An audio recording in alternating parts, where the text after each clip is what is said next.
across then to London to get the view from there, talk to our correspondent Bénédicte Paviot, who joins us from there. Bénédicte, I mean, first of all, the official line is that the King aims to, as I said there, renew that special relationship. But it is really, isn't it, a bit of a tightrope for the King to tread through?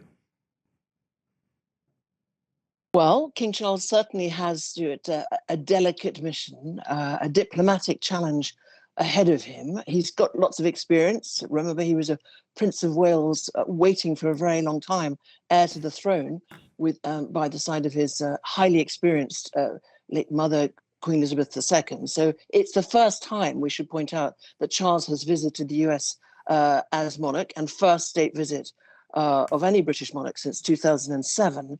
But what we must also point out is that it is the British state, the British government, that actually sends and decides on where to send the king. And so this is on behalf of the government.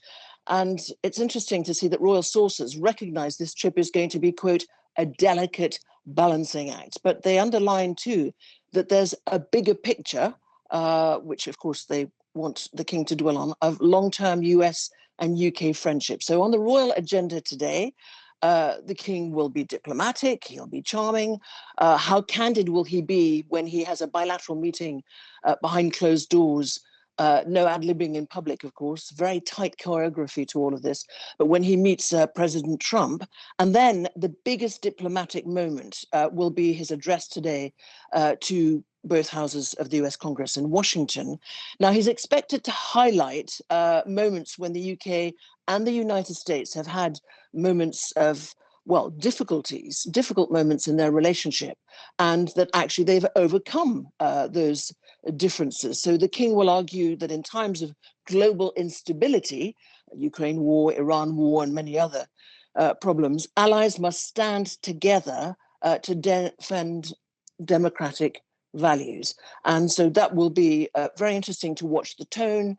Of course, everything will be analyzed very closely by whether it's the media or the American public, the global public, indeed, and of course the British public. So we will see what he says. But I think that is very much the gist of what he will be saying. Of course, a difficulty is that Epstein files and problems where you have Epstein victims who actually want to meet the king and the queen, but they've declined, pointing out, or Buckingham Palace has pointed out, that actually there's ongoing police investigations here. You mentioned the British people there, Bénédicte. I mean, with the Iran war, as you also mentioned, the Epstein scandal, other issues hanging over this, though. Some British people even saying the king shouldn't be going at all. Let's hear from one protester who was outside Buckingham Palace.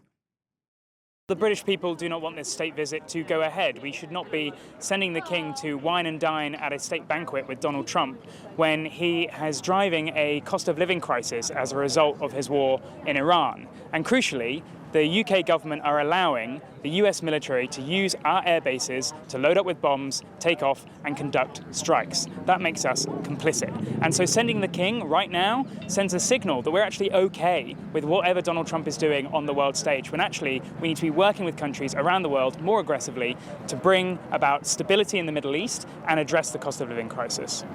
Yeah, Bénédicte, it's a view shared by many, isn't it, in the UK? It is.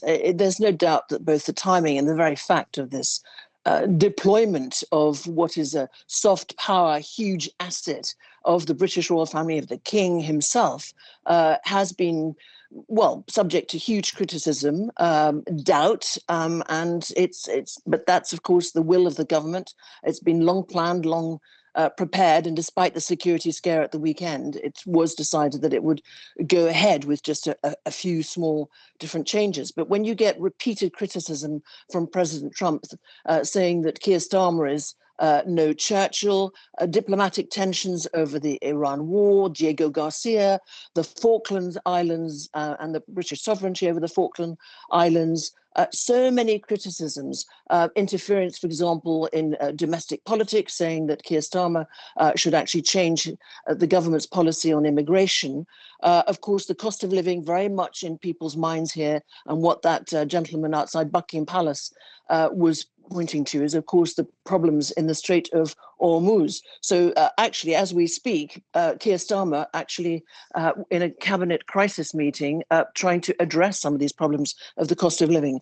But will that soft power asset of the UK manage actually to turn things around, smooth things over, lower the temperature, because it's really become very fractious over the last few months? That is the big question. And some people, actually, others say, actually, maybe this is good timing. Benedict, thanks so much. Benedict Paviot, correspondent, talking to us there live from London.